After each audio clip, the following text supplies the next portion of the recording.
Boatworks Today is sponsored by Total Boat and Alexial Yacht Coatings, as well as supported by the generosity from the beautiful folks over on Patreon. Thank you so much. All right. So welcome back to Shop, everybody. I hope you all had an awesome Easter. Now, for me, this past week has been essentially a total loss. I wasn't able to spend much time on the boat here, so I didn't get a lot done. Let me rephrase that. I got a lot done over the week. It just wasn't on this project. Now, what I want to do instead is try and put some information together that I think if you've got a paint project coming up, you're going to find this very helpful. But to be completely transparent, I'm kind of maybe mostly doing this for myself as well. Now with spring, it's reluctantly trying to kind of ease its way in, and regardless of what the reasoning is, projects are starting to pop off big time. I mean, I do a lot of consulting with folks over on Patreon, helping them with their own projects, and there has been a huge uptick in, I don't know, maybe the last 4, maybe 6 weeks of folks asking there's been a very common theme with the questions that I'm getting, which is, they're at the tail end of a project and they're looking to finish it off. They're like, well, which specific materials do I need, and how do I figure out, what volumes I need for my project? And I swear this is no exaggeration. I'm getting at least a dozen different emails every single day. I'd say 12 to 16 emails a day, all revolving around that one topic. I mean, there's very minor, differences between them, but for the most part, there's a very, very strong common theme. Now, the reason I'm kind of putting this video together for myself is, rather than, writing out 12 to 16 emails that are all very similar but slightly different, what I want to do is put this information together on how to figure out these, the calculations for the coverage and volumes, put the information together, and then I can just send folks this link to this video, and they can run the numbers themselves. It's going to end up saving me a lot of time. Now, for this video, I'm going to be focusing specifically on Alexial products for a couple of reasons. One is because it's something that I sell, and that's why folks are contacting me. They know that I sell it, and they're asking me to kind of put together, run some numbers so that they can, put their order together. Now, that's not to say that the way that I'm going to be approaching this can't be applied to other lines of paint, because it 100% can. The only thing you need to know is, with whatever paint line you're looking at, you need to know what the coverage rates are, how many square feet you're going to get out of a mixed volume of material, and you need to know what the mix ratios are. A lot of paints, depending on if you're spraying or if you're rolling, the ratios are different. Sometimes it's 1-to-1, sometimes it's 2-to-1. Regardless of whatever it may happen to be, you need to know those two things, coverage rates as well as mixing ratios. Now, getting into this, the very first question that you need to kind of answer is how you're going to be applying this, whether you're going to be spraying or if you're going to be rolling. Now, what I tend to tell people is I'm going to say 95% of the time, folks are going to want to be rolling this material on. The 5% is if you happen to have a lot of experience spraying. I mean, I'm not talking about spraying through a Wagner sprayer and coating the wall of your house. I mean spraying automotive paint, or even having prior experience spraying marine paints, because they behave differently. Each type of paint behaves very, very differently. So what I always tell folks is, unless you have a fair amount of experience spraying and you have the proper equipment. Now, by proper equipment, I would say at an absolute bare minimum, if you're going to be spraying any area of size, you need to have at least a bare minimum of a 3-horse compressor and a 60-gallon tank, as kind of like the storage tank for the compressed air. At the end of the day, you need a compressor that can put out 15 CFM, or cubic feet per minute, at 60 PSI constantly. You don't want it cycling up to 70 and then dropping down to 30. You need to be able to pull that trigger and maintain at least 60 PSI constantly. And the reality is that most folks they don't have that kind of equipment, at hand here. So for 95% of the folks, you're going to get the best results by rolling. Now, when we're talking about the Alexial, it is a 2-component system, meaning that there is a primer and then there is the actual paint itself. Now, Alexial has a few different types of primers, but for this, for the purpose of this video, I'm going to be focusing specifically on their 442, their finishing. The reason for that is 442, when you're rolling it, again, that's the type of application we're talking about. When you're rolling it out, it rolls out beautifully. I mean, nice, smooth, very, very little texture. it's just easy to work with. Now, some of their other primers, like their high builds or some of their specialty primer coatings, for metal and what have you, those are really meant to be sprayed. I mean, technically you can roll. I mean, you can roll anything. You could roll out cement if you wanted to. It doesn't necessarily make it a good idea. What you're going to end up looking at here is if you're rolling out one of these high build primers, it's a thick consistency. You're going to get a lot of texture when you're rolling it out, and what that's going to leave you with is just a ton of sanding unnecessarily. So I'm not going to really focus on those. Instead, I'm going to be focusing on their 442, their finishing primer. Now, when you're looking at their 442 line, there's two different colors. They've got their 4420, which is their white base. Then they have their 4423, which is their gray base. Now, for this video, I'm just going to be referencing both of those as 442 because the mix ratios are the same, the coverage rates are exactly the same, and everything you need to work with that material, it's same, regardless if it's white or if it's gray.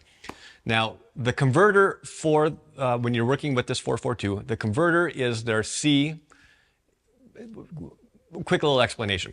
So when you're looking at all their products, if something starts with a C, that stands for converter. If something starts with an R, that's their reducer. If something starts with a P, that's going to be their primer. T, that's their top coat. Now, the 442, you mix that at an equal ratio of 1:1 with their C4427 converter. Now, as a quick refresher, they base all of their coverage rates based on a mixed gallon of material. So a mixed gallon is going to be 2 quarts of the 442 as well as 2 quarts of the 4427 converter. Now, off of that 1 gallon of mixed material, you're going to get roughly 225 square feet of coverage 3 times. So just to kind of make it a little bit more relatable, let's just say you're working on an area that is 15 by 15. That is 225 square feet. You'll be able to coat that 15 by 15 area 3 times.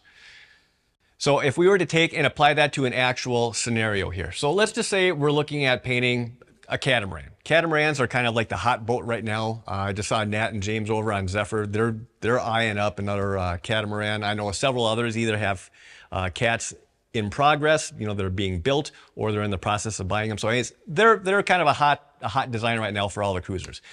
But just to kind of throw some numbers out there, let's just say we're looking at a 40-foot cat that has 4 foot of freeboard. And well, it's a cat, so there's going to be 1, 2, 3, there's going to be 4 sides of a hull. You've got your port hull, your starboard hull, and then you've got, your inside faces. So 40 feet, 4 foot freeboard, and then 4 faces that you're going to be covering. Now, if you add all that up, you're going to be looking at roughly 640 feet of, 640 square feet of surface that needs to be coated. Now, going back to the coverage for a mixed gallon of their 442 primer, you get 225 square feet of coverage off of a mixed gallon. So if we take that 640 square feet of surface area that we're looking to coat, divide that by 225, that gives us 2.8 gallons. Well, how are you going to figure out 0.8 gallons? So we're just going to round that up. We're going to say you're going to want to have 3 gallons of mixed material to coat that's the 640 square feet of hull. Now, out of that 3 gallons, 1.5 of that is going to be the 442 base, and then the other 1.5 gallons is going to be the C4427 converter. Now, for reducing this, their primer gets reduced roughly 10 to 15%, and that is going to be with their R, again, reducer, their 5015. Now, one little thing to kind of keep in mind when you're rolling, that same reducer is used for both the primer as well as the paint. So in summary, just to recap, so the 442 gets mixed 1:1 with the 4427 converter and then reduced 10 to 15% with the 5015 reducer. Now, with that material, 1 gallon of mixed material will allow you to cover 225 square feet 3 times. Now, switching gears, we're going to start talking about the paint. Now, the paint is calculated very, very similarly, but there is a little bit of a difference. Now, when you're looking at Alexial's technical data sheet on their 501 line of paint, they say that when you're rolling a mixed gallon, you'll be able to get 244 square feet of coverage 2 to 3 times. Now, this is kind of where I changed it a little bit from what they have on their TDS. I take a little bit more of a conservative approach, and I say you're going to get that same 225 square feet of coverage, a little bit less than what's on the data sheet, but you're going to get 3 coats. It's just, for me, when I'm working with folks, that just seems to really simplify things. So that's going to be the only difference of what I recommend versus what's on the technical data sheets. I have no reason to, not believe that you get 244 out of it. I like to be a little bit conservative. I'd rather have a little bit of extra paint left over rather than to get 90% through a coating and then you've run out. So taking the same example of we've applied the primer, sanded it down, we've gotten all the prep work done. Now we're going to be painting this catamaran, right? So again, same project, 40-foot boat, 4 foot of freeboard, and then 4 sides of the hull that we're going to be painting. Again, back to 640 square feet. Again, looking at that 225 square feet of coverage per mixed gallon of paint. We're going to be looking at 2.8 gallons of material needed to coat all that, just like we did with the primer. We're going to round that up to 3 gallons just to make numbers easy. Now, the paint itself is mixed 2 to 1 to 1. So 2-part paint, 1 part converter, and 1 part reducer. So when you've got a mixed gallon of material, literally 50% of that is the actual paint base. And the other half of the mix is 25% of the converter as well as 25% of the reducer. Now, looking at our example of the 640 square feet, if we take that, where's my numbers here? I'm sorry, there's a lot of numbers I'm trying to keep track here, and I'm not doing a very good job of it. I found it. All right, so now we figured out that we're going to need 3 gallons of mixed paint to coat all the all the surface area on the hull. So that's going to break down to, again, looking at that 2 to 1 to 1 ratio. 1.5 gallons of that mix ratio is going to be the paint base, and then 0.75 or 3 quarts is going to be converter, and then same thing on the reducer, 0.75 or 3 quarts of the reducer. Now, this is where you kind of need to make some judgment calls here, because both the converter as well as the reducer, they don't come in 3/4 gallon volumes. I mean, you can buy 3 quarts of something and you'll have 3/4 of a gallon, but when you buy 3 quarts of something, it's as much or maybe slightly even more expensive than just buying a single gallon of material. So it doesn't make sense to buy 3 quarts versus just 1 gallon of something, right? Now, this is where you kind of change things up a little bit. So if it were me and I were planning this project, knowing that we were originally looking at 1.5 gallons of paint, 3/4 of a gallon of the converter and the reducer, I would say, you know what, let's just get a gallon of the reducer, a gallon of the converter, and then with those 2 materials, we will need to have 2 gallons of paint in order to be able to use all of that material in the proper ratios. Now, you're going to have some leftovers, and that's fine. That's actually a good thing because it gives you options. For one, you'll have material on hand for doing future touch-ups or repairs if needed. But during the application part of it, it gives you the option of, if you need to apply a 4th coat, you'll have that material on hand. You're not going to have to put things on hold and wait for something to get shipped back in or go purchase more material. You'll already have it.